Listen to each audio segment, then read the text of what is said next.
Ya, Anda kembali di Indonesia Business Forum. Saya kembali ke Pak Derajat. Pak Derajat, ini ada informasi yang beredar. Ini kan masih 71T itu satu kali makan. 15.000 budgetnya. Tapi ada informasi katanya mau dipecah menjadi 2 kali sehari, 7.500, 7.500. Nah, itu benar nggak? Mungkin nanti Prof. Dadan dan teman-teman di Badan Gizi yang akan menjelaskan rinciannya. Memang wacananya kadang A, kadang B, kadang C gitu ya. Jadi ya pada saat nanti akan dijalankan bulan Desember pasti akan diumumkan resmi yang sebenarnya bagaimana. Jadi saya menganggap itu hanya masih wacana-wacana yang belum fix. Tapi soal yang dibagikan uangnya saja, Iya, uang itu tunainya saja. kita memang menghindari membagikan uang tunai karena seringkali penggunaannya tidak tepat sasaran. Ya. Kan kita ingin meningkatkan gizi anak-anak, anak-anak supaya kalau belajar dia perutnya nggak lapar, kalaupun jajan supaya dia makanannya tuh yang betul-betul bergizi sehat gitu ya. Khawatirnya kalau diberikan uang cash nanti larinya kemana-mana, bisa-bisa lari ke judol juga kan. Jadi kita menghindarkan itu. Jadi pemberiannya memang dalam bentuk natura. Oke, nah tadi sudah dijawab juga ya untuk menghindari penyelewengan dananya, kemudian sudah ada kayak sistem, boleh dirilis mungkin nama satuannya atau? Enggak, saya rasa saya bukan orang yang kompeten untuk menyampaikan itu ya. Kami kan lebih banyak untuk menggodok saja. Nanti tentu akan diumumkan oleh Presiden Prabowo atau tim yang memang kompeten semacam untuk satgas mengumumkan. lah ya kira-kira. Saya nggak tahu, bentuknya saya nggak tahu. Nanti pada saatnya pasti akan beliau sampaikan. Tapi yang saya juga tertarik itu yang diomongin dikatakan Mas Tauhid, dampak dari 71 triliun itu hanya sekitar 20 triliun, hanya sekitar 0,1%. Itu kok saya agak meragukan walaupun itu dari Kementerian Keuangan ya, karena berbagai studi yang lain itu menunjukkan dampaknya lebih besar, karena uangnya kan nanti berputar di rakyat, di ibu-ibu, di pedagang telur, uangnya kan berputar di sana dan biasanya multipliernya lebih tinggi.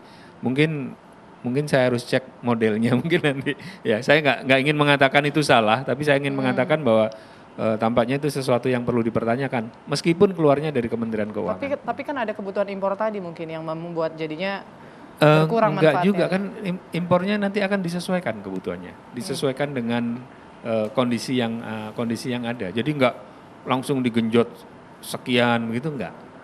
Jadi akan sangat reasonable dan sangat rasional kok.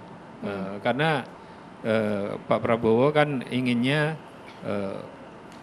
rakyat. Beliau ingat nggak beliau ketika kampanye mengatakan izinkanlah saya memberi makan kepada rakyat Indonesia, kan beliau pernah mengatakan begitu.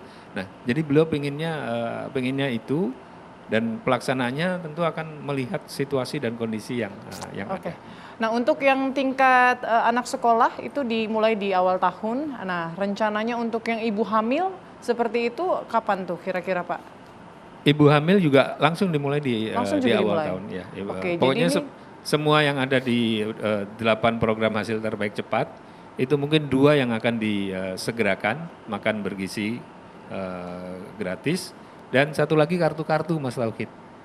Itu bantuan sosial. Tapi itu di 2024. 2024 kan Pak Prabowo ada 70 hari untuk memimpin ya. Nah 2024 itu karena kelas menengah anjlok, karena daya beli kelas menengah drop, maka bantuan sosial itu kita harapkan bisa dipercepat supaya daya beli masyarakat bisa sedikit pulih lagi gitu ya. Pakai kartu-kartu yang zaman Pak Jokowi itu. Ya. Oke, baik. Mas Tauhid, mungkin ada catatan mungkin. Ini kan program sudah bagus ya. Fokusnya ini kalau kita lihat memang Presiden kita fokus ke pembangunan SDM kita ke depan begitu ya. Apa kira-kira catatan atau rekomendasi ya untuk menghindari mungkin penyelewengan atau kebocoran-kebocoran tadi yang disampaikan? Ya, ini kan sekitar 30.000 ya pusat layanan, atau separuh dari jumlah desa itu sekitar 68.000. Nah, saya kira yang perlu pertama adalah penguatan kelembagaan pengelola gitu ya, karena kan per lembaga pengelola akan mengelola uang yang sangat besar gitu. Mereka BUMD misalnya, BUMDesda itu rata-rata kan biasanya mengelola sekitar 100 juta per tahun. Nah, ketika program ini masuk ke mereka, nah mereka tentu harus ditingkatkan kapasitas, sehingga mengelola program yang besar ini juga perlu orang-orang yang baik dan sebagainya, sehingga berjalan baik, akuntabel, dan hasilnya tetap memenuhi standar gizi. Saya kira itu yang pertama. Yang kedua, agar multiplier ini lebih besar dari yang sudah di-studi, tentu saja menghindari ketergantungan impor misalnya ya. Apakah misalnya susu, kemudian nanti unggas dan sebagainya, itu dihindari gitu. Karena untuk unggas butuh jagung impor gitu kan. Yeah. Nah ini yang kemudian harus dihindari sehingga tadi nilai tambah yang diyakini awal kecil bisa di-challenge, bisa lebih besar lagi begitu ya. Sehingga keterlibatan masyarakat tingkat lokal memang harus dibangun sistem begitu. Misalnya katakanlah tadi kalau untuk beras, sayur mungkin bisa di tingkat desa, tapi untuk misalnya susu, kemudian unggas itu kan bisa lebih masif lagi, dan itu perlu persiapan yang lebih matang begitu. Nah terakhir memang soal tata kelola begitu ya. Saya kira ini yang kemudian dilakukan kerjasama dengan dinas pendidikan ataupun tingkat satuan pengelola di SD, itu yang saya kira harus baik begitu, karena jangan sampai ini justru membuat isu baru di tengah masyarakat, karena yang ini dapat telur, yang ini dapat katakanlah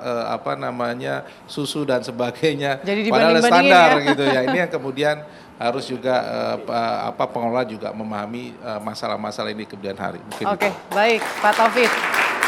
Pak Taufik tadi sudah, kemudian sekarang Ibu Nina, harapannya mungkin buat program ini, Bu Nina silakan. Harapan saya sih program ini berjalan dengan baik ya. Tapi kalau bisa ya jangan berdampak yang seperti yang telah diuraikan Bapak-Bapak ya, sangat berdampak ke yang sektor lainnya gitu loh. Tetap ada porsinya gitu loh. Dengan memanfaatkan dana yang ada yang tidak berdampak ke yang lainnya lagi gitu. Yang ke lainnya itu maksudnya? Ini kayaknya kalau dari pembahasan yang tadi berdampak ke masyarakat juga jadi kayaknya. Oh ya, khawatirnya sama tadi kayak Pak Marjuki. Iya, jadinya langka gitu ya bahan-bahannya. Enggak gitu juga, seperti kita kan ada pembayaran pajak apa ditambah jadi sekian persen ya kan gitu kan. Jadi iya, betul. Otomatis kan membebankan masyarakat juga itu kan. Dengan program ini tapi membebankan masyarakat gitu. Kalau bisa tidak membebankan masyarakat. Kalau bisa mungkin dicarilah solusi dan pendapatan lain yang tidak membebankan masyarakat. Iya. Oke, baik. Mungkin Pak Marjuki ada harapan yang bisa disampaikan? Harapan saya mungkin memang semua pemimpin ingin rakyatnya baik.